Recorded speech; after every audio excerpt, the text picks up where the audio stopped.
Bonjour poisson, j'espère que ça va bien. Aujourd'hui, l'oracle de votre vie. D'où vous venez, puis après ça, on va le voir quoi libérer pour aller vraiment où est-ce que vous voulez aller. Si ça ne résonne pas, ascendant, signe lunaire, Vénus dans votre carte du ciel. Ouh, cute!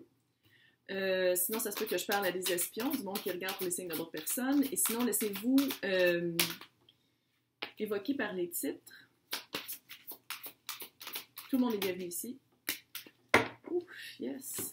Pas petit, c'est pas petit.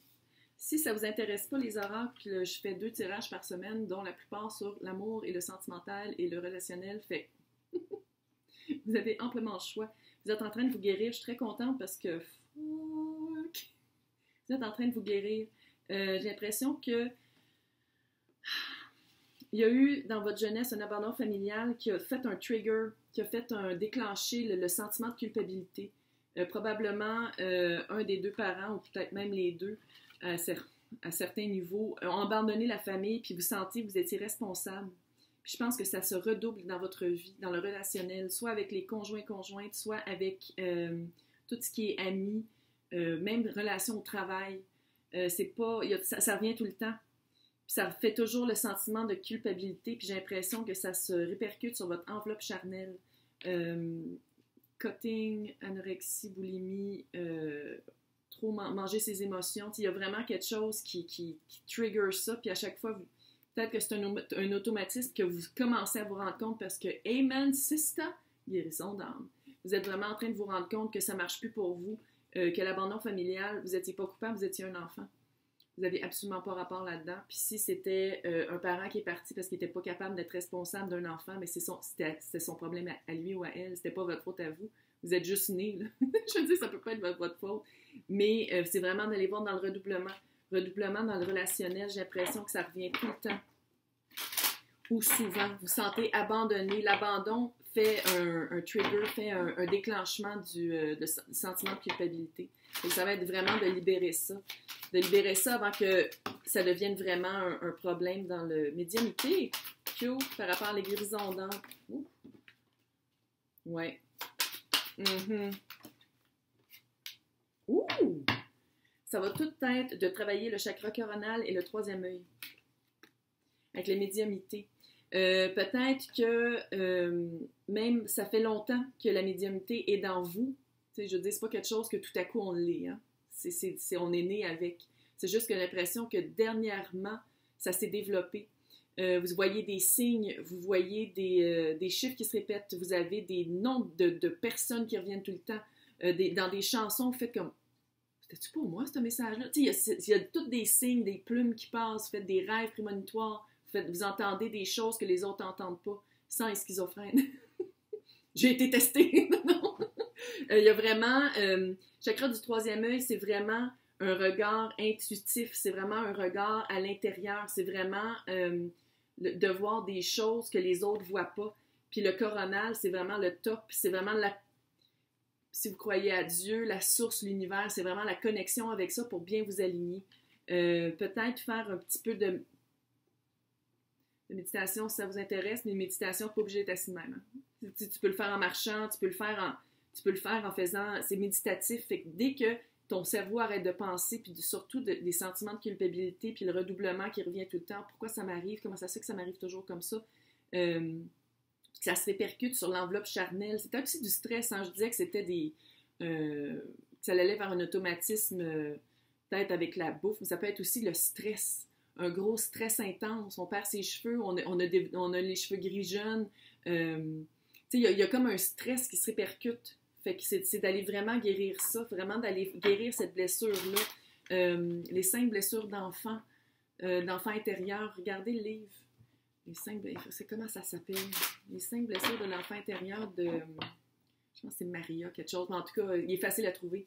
Allez voir c'est quoi. C'est vraiment quelque chose à guérir parce que vous en faites une guérison d'âme, mais je pense que ça commence à l'être, mais je pense d'aller avoir peut-être un petit push extérieur, d'une vision autre que juste de dire « Ok, je le sais à cause que je t'ai alignée. » D'aller voir vraiment...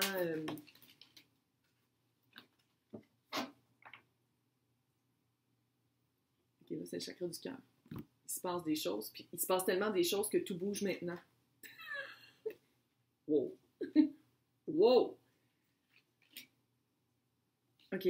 Tes doutes et peurs ne sont pas fondés avec ma carte qui commence à être brisée parce que je les aime, ces cartes-là, puis je les prends à chaque fois que je fais des tirages privés. Tes doutes et tes peurs ne sont pas fondés. Ça va direct avec la culpabilité de l'abandon familial. Ça va direct avec ça. C'est pas fondé.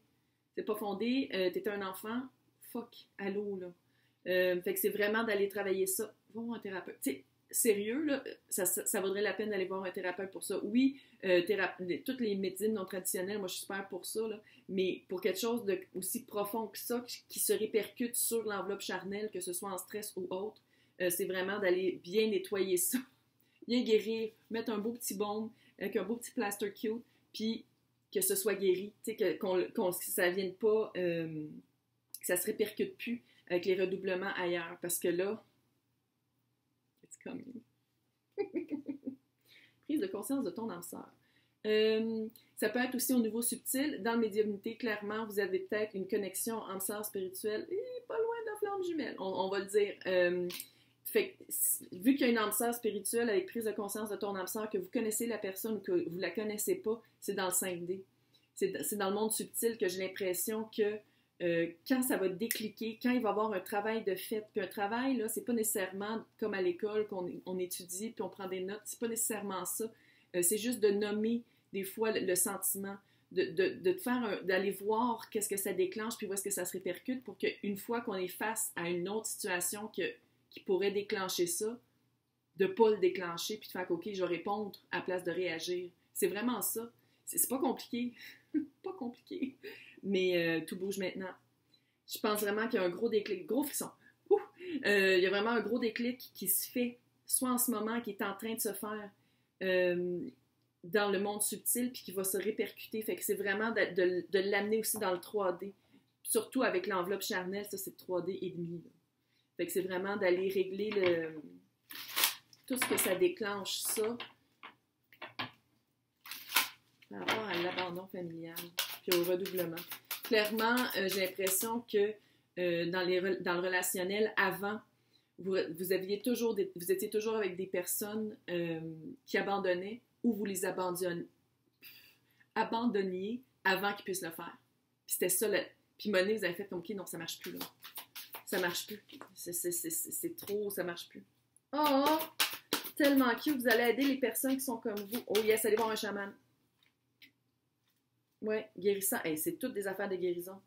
Le guide des traversées. Vous êtes dans la vie des gens qui passent d'un... Vous êtes plus présente dans la vie des gens qui passent d'un point A à un point B. Le guide des traversées. Vous aidez les personnes à... Puis avec la médiumnité, il y a quelque chose ici, là. Puis peut-être aussi, c'est pour ça qu'il faut s'ouvrir à sa guérison personnelle. Parce que j'ai l'impression que vous aidez vraiment d'autres personnes à la place de vous aider vous. Fait qu'il y a vraiment aussi de se tourner vers soi. La guérison, voyons, le guide des traversées. C'est vraiment de dire, de voir qu'on aide les gens à passer à travers quelque chose, mais j'ai l'impression que maintenant, c'est peut-être à vous de regarder à quoi vous êtes en train de traverser. Le chaman est le guérisseur. Allez voir un chaman, allez voir un guérisseur. C'est le même que je le vois. Et où? Est-ce que vous me voyez venir? Je pense que l'âme sœur spirituelle, ça va être quelqu'un qui est enclin à ça. Ça va être quelqu'un qui tripe là-dessus aussi. Un peu witchy, un peu sorciérique, un peu sorcellerie cute. C'est à la mode en ce moment, fait que c'est peace, on va pas se faire brûler. Là. Mais c'est vraiment ça. Il y a vraiment quelque chose. Chaman, c'est vraiment d'aller voir le côté sombre avec le côté lumineux.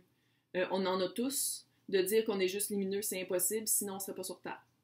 C'est juste un dynamite. Fait que chaman, c'est vraiment ça, c'est d'aller vraiment travailler son côté sombre et lumineux, de mettre de la lumière sur son côté sombre, justement pour pas toujours avoir les espèces d'automatismes dans lesquels c'est en train de c'est pas en train, je pense que ça fait longtemps que ça se répercute sur le corps. Avec le guérisseur, je pense que vraiment, c'est peut-être demain que vous allez vous rencontrer.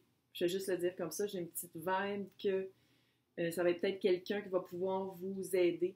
Que ce soit quelqu'un comme que vous rencontrez spécialement pour ça ou à un endroit où vous allez pour vous guérir de cette blessure-là, puis l'autre va être là. C'est super cute. Hey, bonne chance, écrivez-moi dans les commentaires, puis si vous voulez participer au concours, c'est dans le descriptif. Bonne chance!